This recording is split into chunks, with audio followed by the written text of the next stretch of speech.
expliquer l'incident qu'il y a eu avec Maître Jakubowicz, s'il vous plaît? Écoutez, nous avions un témoin qui est la dernière personne de Pôle emploi qui a fait un entretien avec Gabriel Fortin de Pôle emploi de Nancy qui est venu témoigner.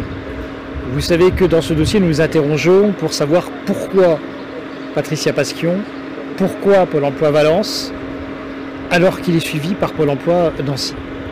Et on a besoin de savoir comment était ce suivi et de savoir aussi si finalement Gabriel Fortin était quelqu'un qui sortait du lot ou si c'était un demandeur d'emploi lambda.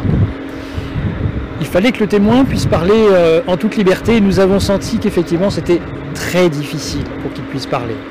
C'était très difficile, le débat était tendu. J'ai considéré qu'effectivement la prise de parole du conseil de Pôle emploi me paraissait à ce moment-là du débat non justifiée. J'ai effectivement considéré, et je considère que si la constitution de partie civile de Pôle emploi est recevable sur le plan juridique, elle est en tout cas inadmissible sur le plan moral. C'est la position des sœurs de Patricia Pasquion. Le fait que Pôle emploi soit sur les bancs des parties civiles, lorsque nous connaissons les difficultés qu'avaient les agents Pôle emploi en cette période, en ayant traversé la crise des Gilets jaunes, en ayant traversé la crise du Covid, effectivement, c'est une constitution de partie civile juridiquement recevable, mais moralement totalement inadmissible.